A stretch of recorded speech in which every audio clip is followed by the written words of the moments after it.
Well, the drama continues. This is the inner fender. Here's where I JB welded it yesterday. It looks pretty good.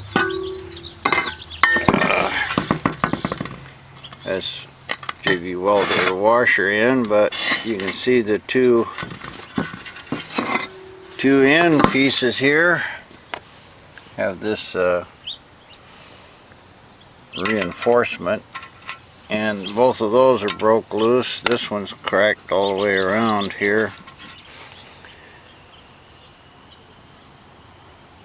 So that gives me a problem. I'm going to try to JB weld these back in. This metal's too thin to weld on. You just burn a hole in it. I don't have a brazing rod, or I'd braze it. And on the fender, similar, these are the bolts that go in here. Well, these brackets are supposed to go, I don't know, in here somewhere. Both of them are broke off. So JB will work on these. So at least I can get the fender kind of repaired. And this thing here is, you can see a crack there. It's cracked all the way through. Actually, it all should just be replaced, a fender and a bracket, but I found one of these used on eBay, about 40 bucks. I don't even bother looking at one of these fenders. But what I'm going to try to do is just JB weld this all together. It'll break again, of course, eventually. But I think the problem was in the beginning. They probably put too much weight on it, or didn't have it bolted down, or something. And of course, vibration cracked it. And then once it cracked, then there's nothing you can do after that. So anyway, that's what I'm going to try to do, is JB weld this crap together. I can probably save the fender. I for sure can fix it in here. I don't know if it'll hold on those brackets or not. Yeah, they look pretty thin, but I think I can put enough JB weld and reinforcement to hold there. The main deal is this metal one here. Just more work. Seems like it never ends. Alright, here's my solution. I put a bolt and some washers in there, and this one I used a welding clamp. It fit in pretty good. And but anyway, that stuff's all real good JB welded together. I don't know if the holes are straight or not, but it's should be pretty strong. Those washers will reinforce it. And of course the boss there is just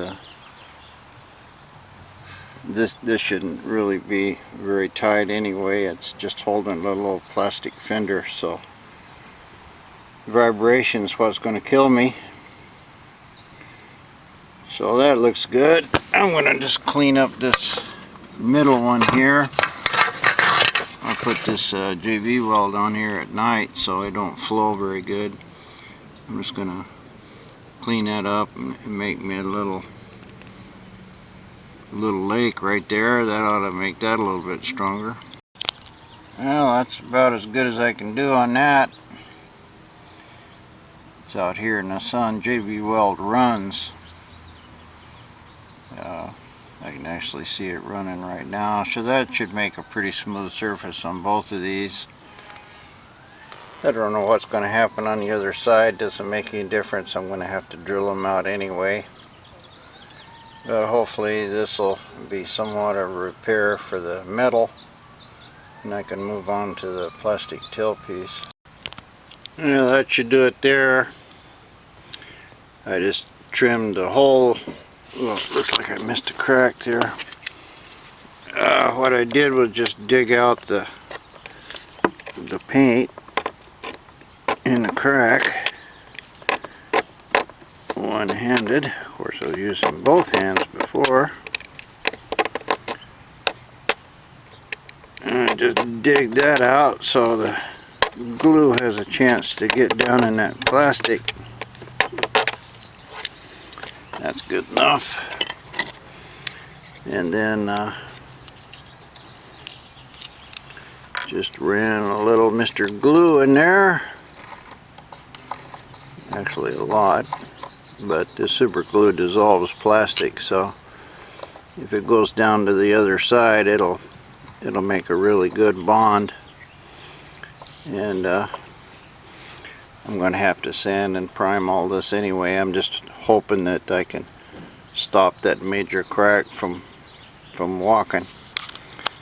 Anyway, about all I can do with my fender for now until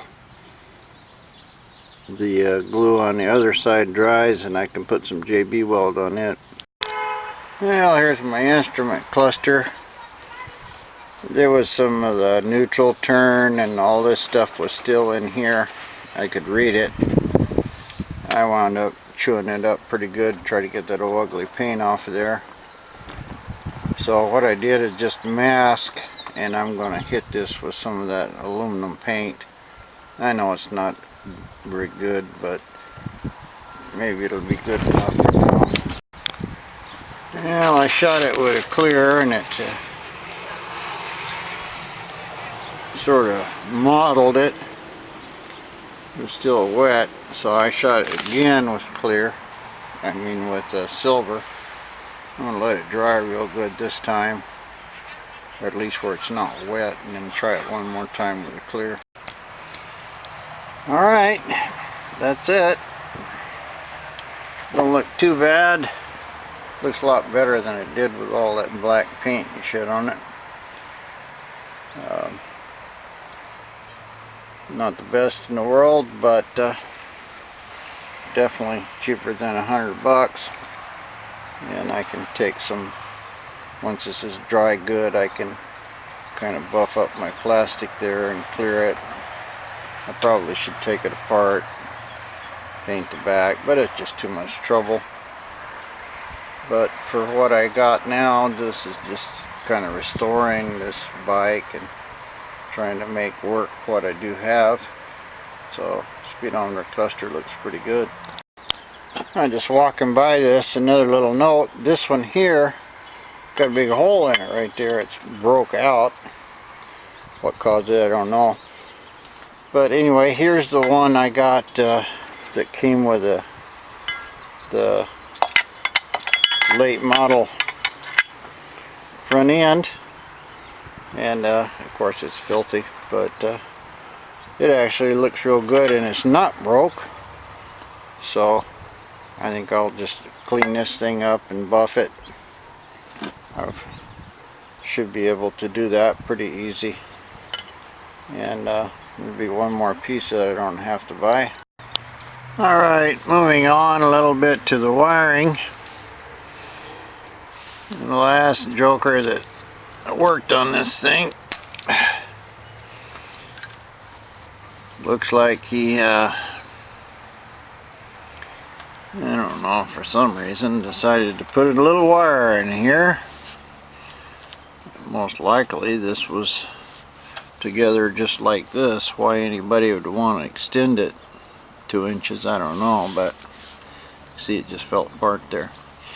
So this thing wasn't charging very good.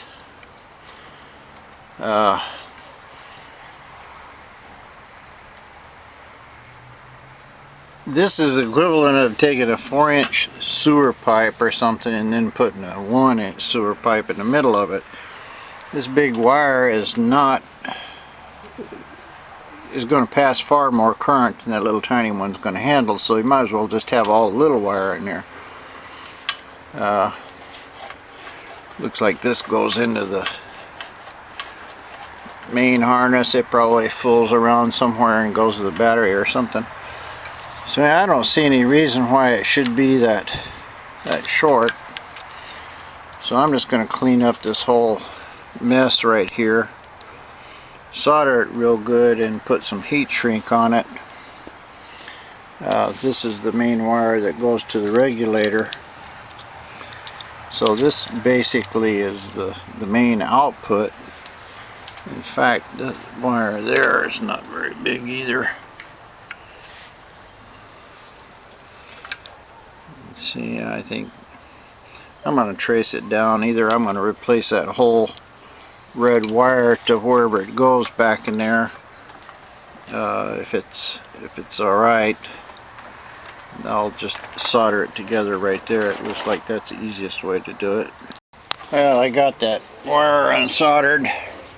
It looked good, but you can see it was just piled on there. See, it wasn't, this thing not really wanting to focus. See if I can zoom it a little. Well, my zoom's not working too good, but you can see here that this wire is kind of corroded. You see that dust fly off of it there? There, right there is what the, bet you 100 to 1 that was the charging problem. He just had a shit connection, and nothing was really soldered very good. And so what I'll do is just clean that up real good with the wire brush, and then I'll hook these two together. I think what happened, these probably had a plug on them before, so you could replace this voltage regulator, but I'm going to fool with that.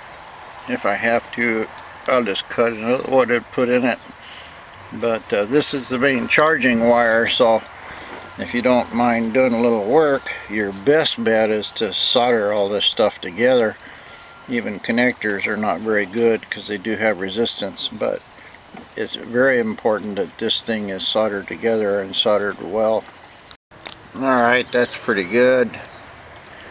This soldering iron was just too little, but I've got both wires soaked and penetrated there with solder. It's still a really shitty job, but it's a lot better than it was, and they were twisted together real well, so I think I'll be alright with that.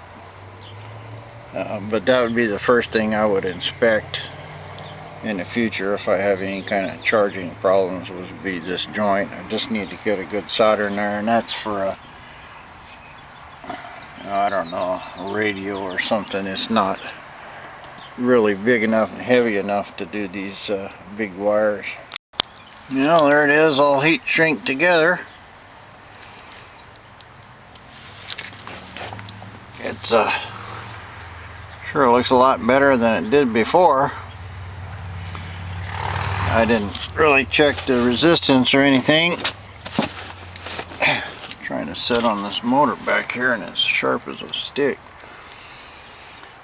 Anyway, I had a couple more cut wires and put together in this mess, and I'm pretty sure that that was the this wire is right here. This is for the side stand. We got a blue and a black, blue with a white yellow tracer, and that's what this is. So probably they lost the connector, something got broke, so they just jumped this. Maybe the switch was bad. In fact, I haven't even checked that switch to see if it was any good. I guess I might want to do that before I get too carried away with this. Kind of interesting. I was just fooling around here and just seeing if my starter switch was working, and it turns out the neutral switch, yeah, see, it's not doing anything. Or the clutch switch, yeah, not working now. But anyway, I think this switch over there is bad. I thought it was here in the run switch, but it's not. It's over there in that clutch switch. So another something to clean up. Yeah, it looks like the switch is okay. I got it into the plug here. I got 130 ohms and open.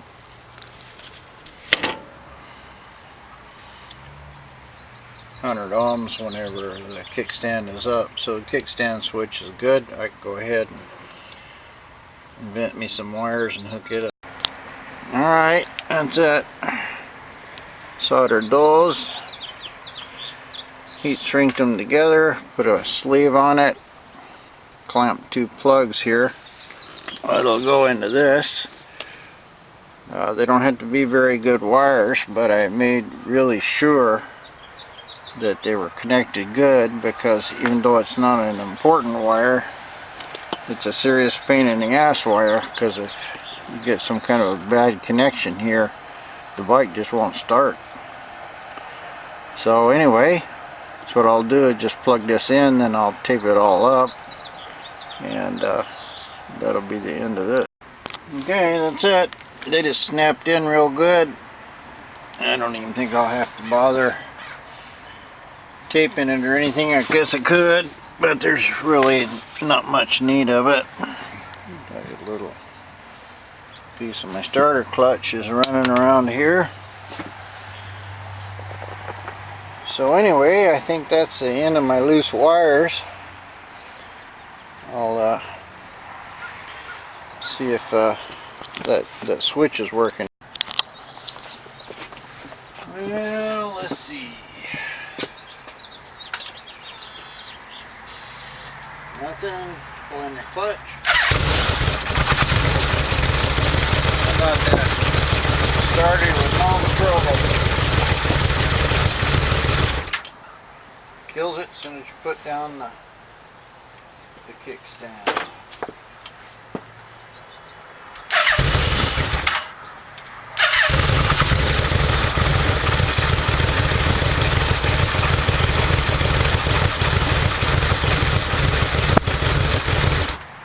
Yep. Everything working like it should. Now the reason that it died when it was idling in neutral, it's in neutral, when I put down the kickstand, is because I don't have my neutral wire hooked up. So as far as the bike knows, it's in gear right now. So as soon as you put down the kickstand and it's in gear, it shuts the motor off. So I can plug this in. It should work the way it's supposed to. Let's see. Alright, plugged everything in. Neutral lights on. Starter works good.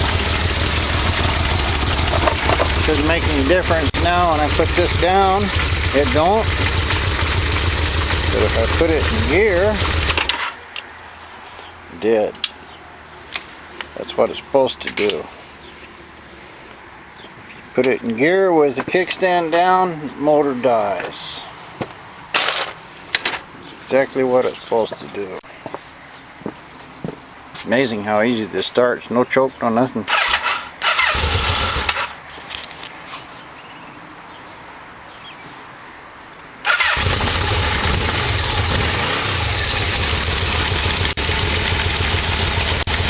I know on the camera it sounds bad, but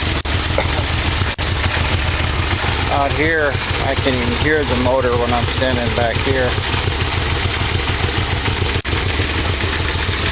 Running a little rich.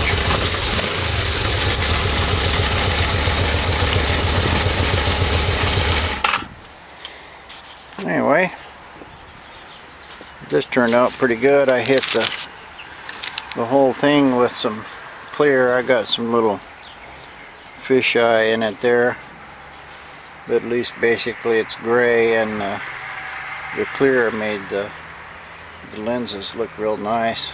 Yeah, it don't look too bad.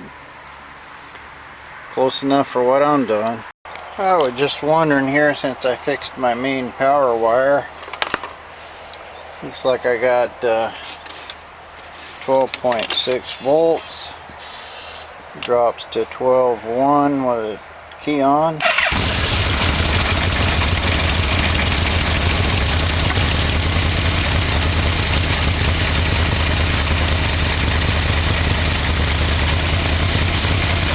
Yeah, see, it's coming up to 13.9. The best I could get out of it before was 13.2. So repairing that wire raised my charging voltage about half a volt. So sometimes half a volt is the difference between hitchhiking home and making it home with the lights off. Just doing a little check here. Got the reserve and on switch. The fuel light came on, and so I just left it on. And 2 or 3 minutes it started running out of gas. Put it back on reserve. Fine. So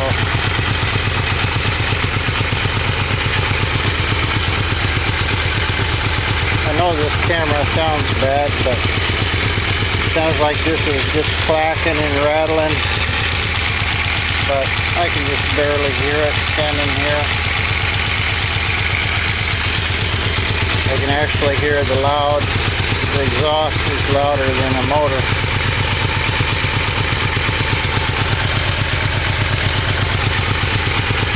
Still probably need a carburetor change, but it's up to operating temperature and halfway up the gauge.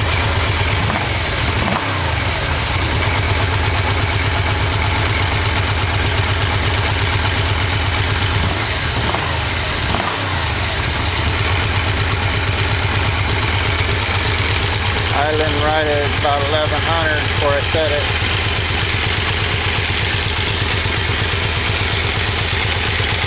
Actually, you know, I can put a seat on it and go ride it. But I'll start doing that, I'll never finish it. Alright, getting toward the end of the day. There's my super glue job on the inside crack.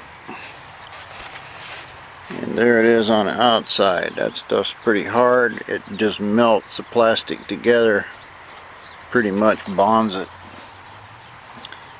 Or it makes it the same piece if you get it all the way through. But I'm sure that the reason that broke was because of all this metal and crap, and the whole tailpiece here was broke out, so it's just being held in there and right in the middle and vibrating, so of course it broke. But anyway, what I did, this is I did this today, earlier, and it just barely tacky a little bit. By the way, you can take GB weld, put a little spin on your finger when it's about this way, where it's still soft, and you can just smooth it out. You can make it as pretty as you want. Yeah, handy stuff, JB Weld. I usually just mix it up on a clean board. If you're doing metal or something where it's critical, then you want to have really clean tools. No dirt. Don't do it on a piece of wood. But for old Mr. Ugly Fender, it's plenty good. That black stuff in there, I wiped it with lacquer and you can see the red. So that's all. It looks dirty, but it's not. It's clean. And I just filled this side of this little bracket. It was kind of interesting little bracket. There's a little piece that goes in here. I got my nuts on both of them, but they fit down in this slot right here. Yeah, looking at the floor, I think you're seeing what I'm seeing. They fit in this slot right here, and the screw comes through the hole, And so this just clamps this big flat plate here really tight to the fender. And it's really thin. This look you can see on here on the end. It's just you know, really thin piece of plastic back and forth. In fact, the mount's real good and strong, but the way it's hooked on the fender sucks. So all I did was fill that side with JB weld, which is going to be stronger than it was originally. And then I just came over here and filled this side too. So when that dries up, I just mixed this now, and I use such a JB weld so gravity pulls it wherever you want it to go. I wanted to try to run down a little bit into that hole. And the piece of metal that I had out in the sun, I think is probably dry. We'll take a look at it. Yeah, here's that inner fender. I don't know about you guys, but I got a feeling when I touch things, when I pick them up, I can tell that if they're still not solid or something. But anyway, I picked this thing up and it felt really one piece. Even little cracks and holes in a tin like this tremendously weakens the whole thing. So this one here in particular, oh yeah, that's really hard. That's just like steel. I can still scratch it, but it's not even cured yet. It takes about 24 hours. And this side here, where it was real broke, you can see it's the metal, of course, it's obviously still broke, but that whole washer has been JB welded into this. And then today I filled this a little more. I didn't want to put too much in it before. I didn't want to glue it to the fender. And I oiled these little vice grips up. So, oh man, glued my vice grip down. Well, that's pretty good then. If it hold that hard just with a, you know, just a tiny little bit on the end, so this whole thing here ought to be really strong. Of course, the bolt hole might not be straight. Yeah, you can see there where the JB weld ran down into the hole and made it kind of round. I didn't have a bolt in it, so I probably have to drill that one. This one I was worried about getting apart.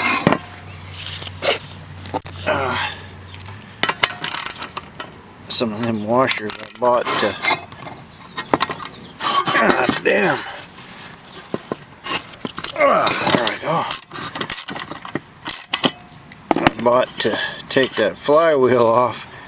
Come in handy. Now this washer I didn't, yeah, good. And that one I did want to stay on. That's the boss that goes into the frame or something here. Or maybe it goes into, yeah, it goes into those holes right there. So there'd be a rubber thing here, so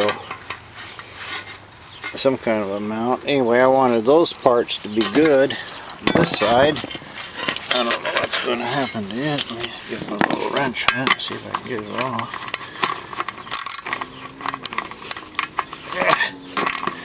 Oh shit, I can't even get the socket on it. I must have a little piece on the edge. There it is. I'll try to not always shoot the bottom of stuff, but there we go. So, how about that? This was the bolts. Yep, it's coming out too. Oh, good. Got my. That's a pretty handy little trick. I looked all over for C-clamps or something to hold it with, couldn't find any. Then I had this thing out of an old Hemi I was building. Anyway, that clamped that sucker down there good. That washer's glued in around the brake. And this one is the same thing. think. I don't have my glasses on. Let me see what I did here. Alright, yeah, that's another washer. That one's glued in on this side. I didn't get too carried away. I wanted to try to keep the JB weld out of the hole. It looks like I could fill this in some more. Wouldn't hurt any to put some more in that one too. And these back here, these are fine. These are just glued right into the pin. This one could probably be cleaned up a bit more. And that one there. Oh, I could fill all of these up. I'll just mix up a bunch more and fill these, and then you can see what I'm talking about. And if by some reason you're on a different planet and didn't know what JB weld is, that it is there. It's a steel like epoxy. You can use cracked engine blocks with it. You can fill stripped threads and stuff and put another bolt in it, and you can tap it, you can machine it and file it. It's pretty strong shit. It's not as good as steel, of course, but it's really good for anything. It takes 24 hours for it to harden. They make a JB Quick. I think this stuff is like 40,000 pounds tensile strength, and the JB Quick has 10 thousandths or something like that. So all I did, just mix it up on a screwdriver and just kind of trying to fill up my holes. Oops, got looking down again. So they kind of be level without getting any more into my washer than I have to. That's pretty good for that one. And we just scrape it off the board and put it in wherever I want it. Then you can always wait for a few hours until it starts to dry, and then you can use the old spit on the finger trick. That works good. You can pretty much shape it any way you want. The thing about sheet metal is that no one part of it is very strong,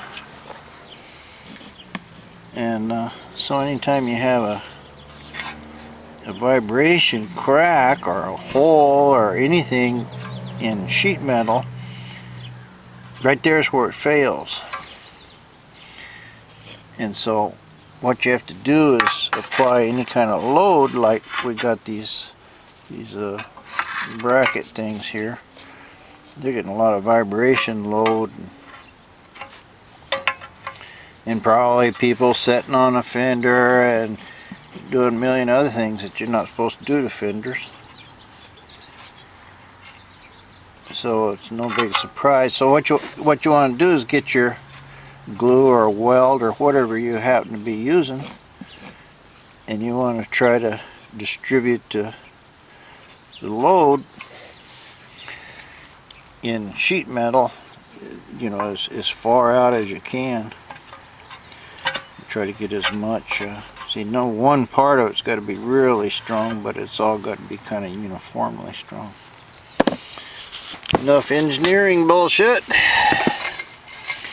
This side's good. I think I'll just fill that hole up a little bit with some of this junk I got left. Yeah, make that a little flatter. Yeah, I probably ought to grind that down a little bit because that's going to mount on the fender. I'll make that smooth later. Looks like that hole's off a little. Maybe the washer's a little too big. I don't know. Anyway, so that's about another $100 I saved, I guess. And for sure that fender will be good. I gotta throw all my vmax part trash away here pretty soon. Well, I'm just sitting here at the end of the day, admiring my handiwork. That big ass tire, actually. Got no room either, man. There's maybe 2 or 3 millimeters there in the swing frame, in the drive shaft.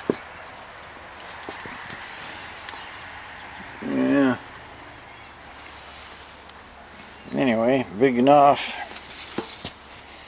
It'll just smoke this fucking tire, I'm telling you.